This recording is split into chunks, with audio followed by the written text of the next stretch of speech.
Hey everyone, I'm Tammy. Welcome back to Prepper Watch the News and reporting arm of preppingcommunities.com. Super glad you're here. Whether you're a seasoned prepper or you're just getting started, you are in the right place. And if you are into prepping and homesteading and staying on top of the news and awareness that may impact you, your family, or your community, please hit like, subscribe, and ring that bell so you never miss a report. Okay, I recently shared my video, Could You Survive 30 Days Without Leaving Your Home, to an online prepping community? And I received some really great comments and feedback. And one story that stood out to me was from a gentleman by the name of Samuel, and he has kindly given me permission to share his experience with all of you. So the very first thing he talked about was their water crisis. They had no utilities whatsoever, like none. They have a deep well, but their pump broke down. So they were without running water, get this, for about 8 months. Every 3 days, they made trips into town to fill up jugs with water. Flushing toilets was done with a pail, and believe it or not, they reused pasta water to flush as well. And hot water was heated on the stovetop, and showers were ladle style. And then he went on to talk about something that they found a little unsettling, and that was during the COVID lockdowns. They said that the eerie silence, it was unsettling. They live about 2 kilometers outside of town, and when the lockdowns hit, there was no movement, like no cars, no hum from the town, just absolute silence, like a scene from The Walking Dead. So it goes to show you, like, our brains rely on that low level background noise to feel normal, and that kind of silence, it can be unsettling and unnerving. And then, so at first, back to the water crisis, he was like, it was a real test. He was like, okay, now what? So then they bought 4 20-liter jugs with spigots. That's just over 5 gallons each. One jug stayed on the kitchen counter and another in the bathroom with a small pail underneath for flushing. They refilled every 3 days, and over time it became routine. Like, they just adjust. Samuel said it actually felt weird when the pump was finally fixed and the running water was returned.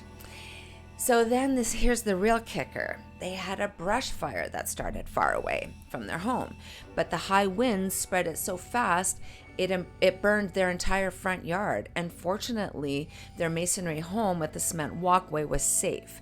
They tried to fight the fire, but their cistern ran out of water, and by the time it refilled, it was way too late. Plus, their hose was too short and the pressure was too low.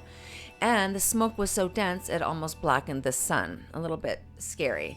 So he said he learned some like hard lessons. One is, like, have a long enough garden hose, or have a few with a series with connectors ready, and keep a decent sized fire extinguisher accessible. And as the fire crept closer, Samuel grabbed his cat. He had no transporter, so the cat went into the trunk. He got the dog in the car, unhooked the propane tank outside, putting it in the car, because he was afraid if the fire got closer, the house could explode. They grabbed whatever clothes they could, but they didn't have food or water in the car, and the vehicle was moved to the furthest point on the property just in case they needed to leave.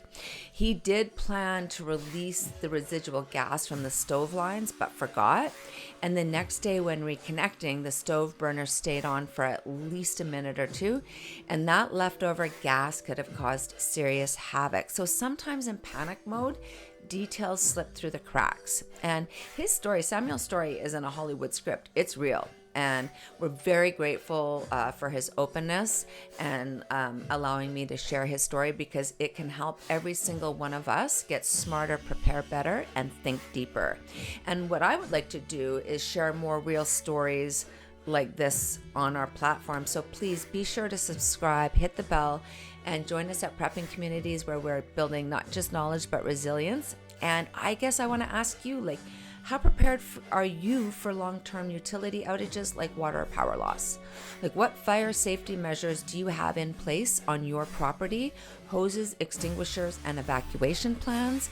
And how do you plan to safely evacuate pets or livestock during an emergency? I'd love to hear your comments. And please head over to Prepping Communities and PrepperWatch.com, where boots on the ground reports, survival know-how, and honest intel are shared by folks just like you and me. Connect with groups near you or start your own. Swap tips, knowledge, and local alerts. Dive into our growing library of prepping resources. Believe me, there is so much. And take a quiz, test your knowledge, or jog your memory. If you are living a self-reliant lifestyle, now more than ever, it's critical to connect, prepare, and share with other like-minded people. That's exactly why we created PreppingCommunities.com. Our intention is to create a one-stop hub for you where you can get all of that in one place. Join your groups, get the latest prepper news, and find the resources you need to stay ahead, all completely free. We are building this one member at a time, and your voice, it truly matters. So until next time, everyone, this is Tammy from Prepper Watch. Stay alert, stay informed, stay prepared, and whatever's coming your way, Prepper Watch, we have got you covered.